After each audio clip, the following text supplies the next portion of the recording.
Je ne sais pas vous les amis, mais moi je suis perdue. Je ne sais plus comment faire pour prendre soin de moi et de la planète. Tu sais ce que je viens de lire ici?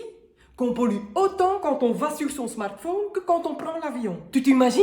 Tu vas 2 minutes sur ton GSM et tu produis 47 kilos de CO2 par an? 2 minutes par jour? Mais moi j'y suis toute la journée. C'est le premier truc que je fais quand je me lève et le dernier quand je me couche. Donc si je calcule, allez, je retire 8 heures de dodo, donc 16 heures fois 60, 960 fois 305 jours fois 47, divisé en 2, ça fait...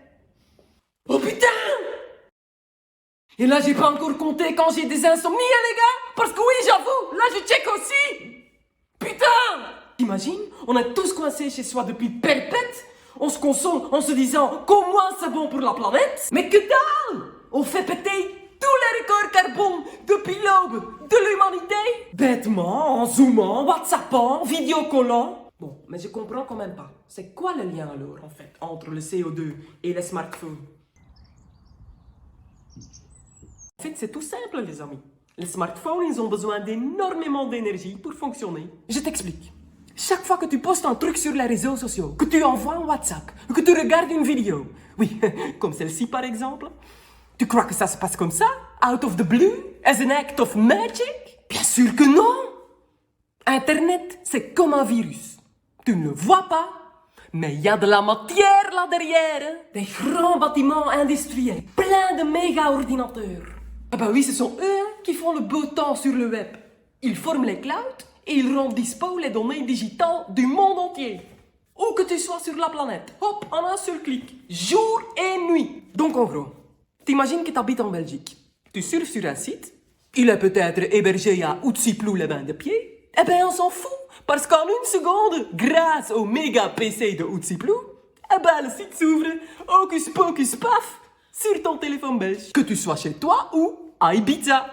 Non mais t'imagines le boulot des serveurs, dit. Est-ce que ça bouffe en énergie? Petit recherche Google.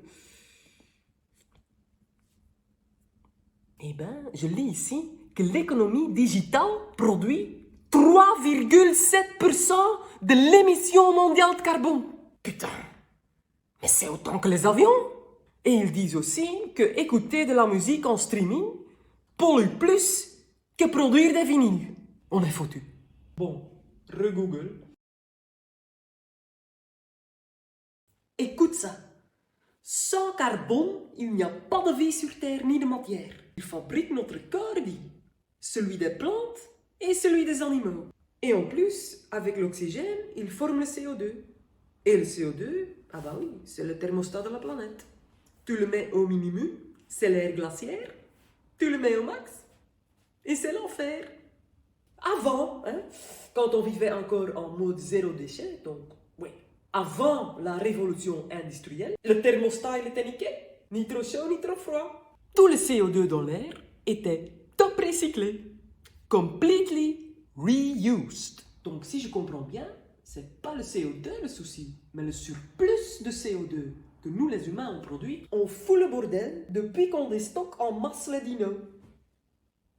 Et autres êtres vivants, enfin morts, allez, préhistoriques, hein, enfouis dans le sol et voilà, transformés en charbon, gaz naturel et pétrole. Notre société moderne repose sur les vestiges du Jurassique Park. Rien qu'en un an, en déterrant ces énergies fossiles, on injecte 34 169 mégatonnes de carbone de plus dans l'atmosphère.